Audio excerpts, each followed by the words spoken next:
Hey everyone, welcome back to the final episode of the Herald of Purity wheel build. I kept playing because I enjoy the build a lot. I did some bosses, got some more gear, and I would like to share the final chapter of this adventure. Don't forget to like the video if you do, and do subscribe for more Zero to Hero content. Let's dive in.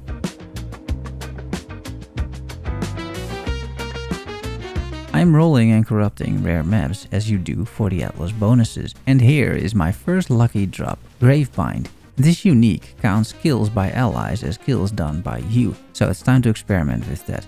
I fixed my resistances using another ring, almost realized too late my specters somehow all died near the waystone, meaning I resummoned them and the animate guardian, and my goal here is to see if I can self-sustain Absolution and Herald of Purity, making it an auto bomber. And as you can hopefully see in this footage, Herald of Purity actually works because they respawn on killing monsters, so they self-sustain in that regard. However, Absolution still requires me to use the skill manually, as I need to apply the debuff of the skill. I decide ultimately it isn't worth it in this setup, but I will put it to better use later in the video. I reached level 92 and I'm running a bunch of synthesis maps because I want the ring. These synthesized Herald rings are guaranteed drops, but I need the Iron Ring version, not this one. Or this one. I find the same bug again as I did in the last run, this bugged area you can't enter in the palace. I take on another Abyss Lord in honor of Path of Exile 2 as it turns out, and he drops a Light Poacher, but more importantly a 91% Darkness Enthroned. I can't equip this yet, but it is a great minion item. I give a Wake of Destruction to my Animate Guardian, and I gamble a new staff. +3 to physical spells. Both Herald of Purity and Absolution are physical spells. This means spamming Jeweler Orbs until I 6-socket it, which for now doesn't happen. I did craft minion attack and cast speed on it though, and a little later I do 6-socket it, and I also 6-link it, making this a beautiful upgrade. There is a bit of a challenge however, because I can't just deal with the mana reservation of a 6-linked Herald of Purity, so I decided to keep that in the 5-link by recoloring the chest, 3 reds and 2 blues, that will have to do for now, and then I use the 6-link for Absolution. After fiddling a bit with support gems, I'm slotting in Absolution, minion damage, Fist of Lightning, Lightning Fan, Summon Phantasm and Spell Echo. The Summon Phantasm I think is a nice addition to the build, just 10 more minions that spam spells and deal physical damage. I craft minus mana cost on the ring to alleviate some of the mana cost of Absolution, kill another Amanamu, but this one doesn't drop much, and decided it's time for some Maven boss rushing. Here's the tree, and the build doesn't have many issues with Maven witnessed content, and I get a bunch of fragments plus decent rewards like this Comb's Heart. That goes to the homie. Speaking of homies, I found a new one, but she is playing hard to get and kills me just before I can abduct her to my hideout. Better luck next time, I guess. Back to the Maven it is then, with the first and last Woke support gem of the run, Woke Burning. Super useful for my Fizz Lightning minion build.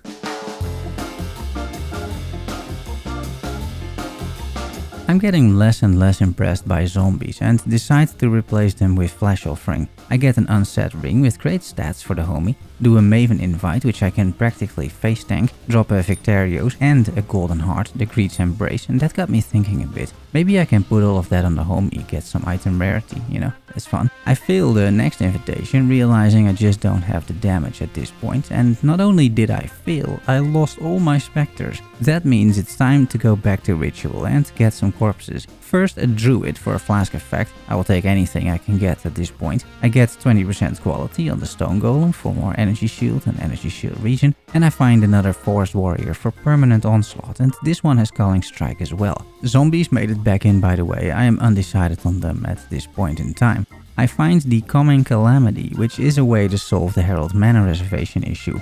I'm not a fan of how little energy shield this thing has, however. I win the fight, but I end up not equipping it. I recruit another homie to mix things up a little bit, but ultimately I go back to the Kineticist. I get a minion taunt and minion flat fizz jewel into the tree. I drop a blunderbore and a nice new helmet with 363 energy shield and 52 intelligence. The punishment curse effect implicit is reason enough for me to slot in punishment, so there's that. This is a sign from innocence after all, you better follow up on those. I drop a Leercast for the Animate Guardian. I reach level 94. I take more energy shield, bringing the total to almost 8000. I quality all my flasks and get more by vendoring quality flasks. That's how that works. works. Beyond Overlords drop plenty of Tainted Orbs of Fusing, which I never end up using. I swap my body armor, this one has a lot more energy shield. Defenses look solid as well. I give my Animate Guardian a minion hammer for thematic purposes. I decide to employ some map runners so they can collect boss fragments, and I can do things that are fun instead and sink the gold into King's March.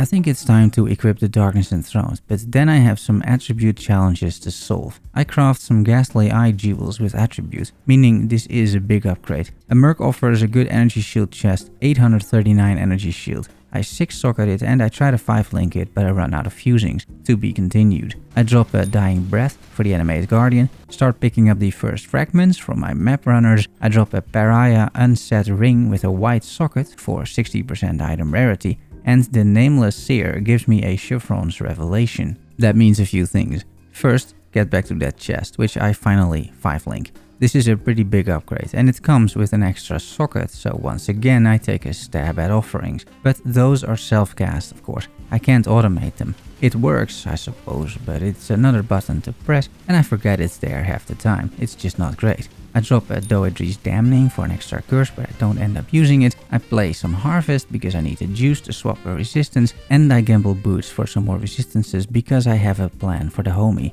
You can see that plan over here. That Gravebind of before, I donated that to the homie, so all the kills count as her kills, and then I stack item rarity gear on her. Right now she is res capped thanks to those boots, which I craft a bit for her as well. The aim is to get as much item rarity on her as I can in SSF, making her some sort of loot and aura bot. I do more Harvest, get a Lucky Slam on a Ghastly Eye jewel that is in my belt, decide to equip the Chevron's Revelation, which leaves me with 46% fire res, but by using the Harvest juice that I gathered, I swap lightning to that and I fix it this way. After enabling auras, I have 9.6k energy shield. The map runners bring me a new convocation of 19% quality. I fix my Eldritch Implicit, fizz damage taken as chaos, which is great if you're chaos inoculation. I finally decide to let go of offerings and use the automate convocation tech instead. This casts convocation an awful lot, which is nice for map clear. I drop a Soul Rest staff, which I've been looking for. I thought it could be interesting, but now that I have a +3 fizz staff already, I can't really justify using this. Plus, without offerings, I don't have a source for consuming corpses.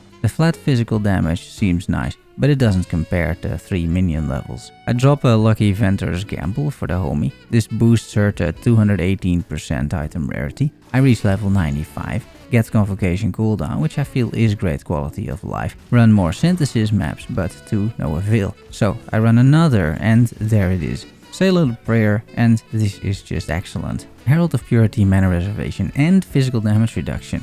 I divine it to 38% reservation, recolor the staff to 5 red and 1 blue, and link Herald of Purity to melee fizz, multi-strike, brutality, ruthless, and minion damage. I also recolor the chest to link Absolution to minion damage, spell echo, lightning pen, and fizz the lightning. Later in the build, I swap out fizz the lightning and lightning pen in favor of summon phantasm and minion speed because I really like the 10 extra phantasms. I have some build issues to solve with Ghastly Eye jewels as I am running more and more unique items, so I am starved for resistances, but I manage. Barely, as you can see. I employ a Dark Marionette into my army for no apparent reason, but I thought that'd be cool. I drop very good gloves, which after some crafting, socketing, linking and coloring go all the way up to 270 energy shield. I craft Hinder and Herald of Purity buff effect, swap resistances once more to remain res capped, and give my old gloves to the Animate Guardian so he can apply lightning exposure. I vendor a bunch of quality gems for gem cutter prisms,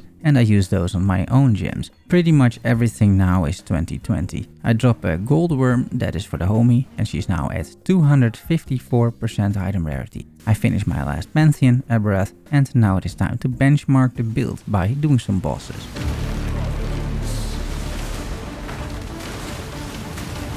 First up, the Incarnation of Neglect. It is very smooth. I can almost face tank everything except his ice slam on the ground. In less than 2 minutes he dies, which is a record. All my other wheel builds took at least 3 minutes. The incarnation of fear is next, a guy with some more mechanics and possibly more health, but because I have so much energy shield and recovery, I can just stand there and DPS. It takes 2 minutes and 36 seconds to bring him down, which is quite good. The last boss of the Trinity, the incarnation of Dread, takes longer because he has 3 phases with the roses and all, but whenever I can do damage, or more accurately, whenever my minions can do damage, the DPS is serviceable, I would argue, for a fresh SSF run. In a little over 4 minutes, he dies. Some of you asked for 4 Void Stones, but I am on a fresh run and that is quite a drag, to be honest. I did do a few other bosses, however, such as the Elder. But first, before we go there, my mappers bring me a gold rim for the homie for resistances and even more item rarity, and a 20% automation for even faster convocations. And then it's time for the Elder. I recently learned about the ads that poop on the floor, so I am on the lookout for those, but you can see something interesting here. In the attack that slows you, locks you in place and then does damage over time, I hardly take any damage, because my minions leech so much energy shield to me that I recover everything straight away. That's something that once you get to around 10,000 energy shield and enough minion damage also happens in maps. You can just stand there and sustain. The only time I'm dying is when I get swarmed by monsters which somehow succeed in bypassing all of my minions. Apart from resistances, a bit of armor and evasion, some block and a big energy shield pool, plus a good bit of physical damage reduction by the way, there isn't all that much there in terms of defensive layers. It's a little bit of everything. I guess it is debatable if that's good or not, but all those bases never surmount to a super solid tanky build. However, it is definitely not squishy either if you can do this. When importing the character in Path of Building and enabling flasks, I have 55,000 effective hit pool, and without them around 48,000 effective hit pool, with 17,000 max fizz hit, and that feels pretty good. I've left the Path of Building in the description, but I didn't update animate guardian gear or mercenary buffs, so the DPS is quite a bit higher than the PoB says. I think it's around 3 million or so quite consistently, it could be up to 5 even. I did another boss, the King in the Mist. Just like in the Gauntlet, I mess up the interlude phase, but contrary to the Gauntlet, I get teleported to the boss arena. It might have been a bug actually that killed me. This fight gives a decent indication of the DPS as well, I feel. I think a few million is reasonable to assume, and he dies in 3 minutes. He doesn't drop anything of note, unfortunately.